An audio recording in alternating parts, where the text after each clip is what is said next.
শুভ জন্মাষ্টমী বন্ধুরা। আজ সোমবার সকাল থেকে খুব বৃষ্টি হচ্ছে, তাই আমি ভাবলাম দুপুরে টক ডাল আর আলু পোস্ত করি।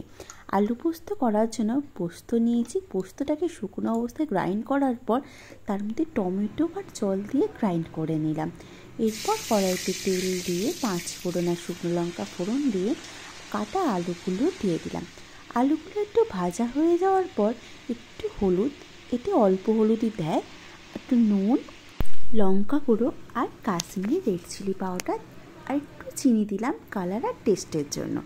এরপর দিয়ে দিলাম পোস্ত আর টমেটোর পেস্টটা, একটু জল দিলাম, দিয়ে নাড়াচাড়া করার পর পরিমাণ মতো জল দিয়ে ঢাকা দিয়ে দিলাম। ঢাকা খুলে দেখলাম আলু সেদ্ধ হয়েছে কিনা। তারপর দেখলাম আলু সেদ্ধ হয়ে গেছে, তাই নামানোর আগে অল্প সর্ষের তেল ছড়িয়ে গ্যাস বন্ধ করে দিলাম। এই আমার আলু পোস্ত তৈরি। অন্যদিকে ডাল করার জন্য আমি ডালটাকে আগে থেকেই ধুয়ে রেখেছিলাম। তারপর কুকারে একটু জল নিয়ে ডালটাকে 2টো সিটি দিয়ে দেবো। এতে আছে 2 রকম ডাল, মটর ডাল আর ছোলার ডাল।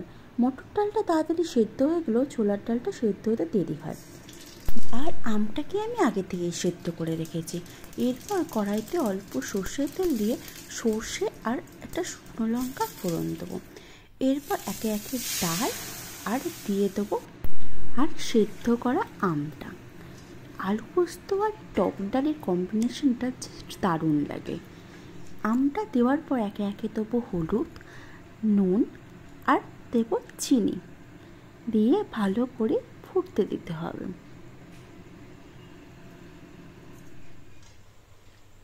এই হয়ে গেল আমার টক ডাল, আর সাথে ছিল বেগুন ভাজা আর ভাত আর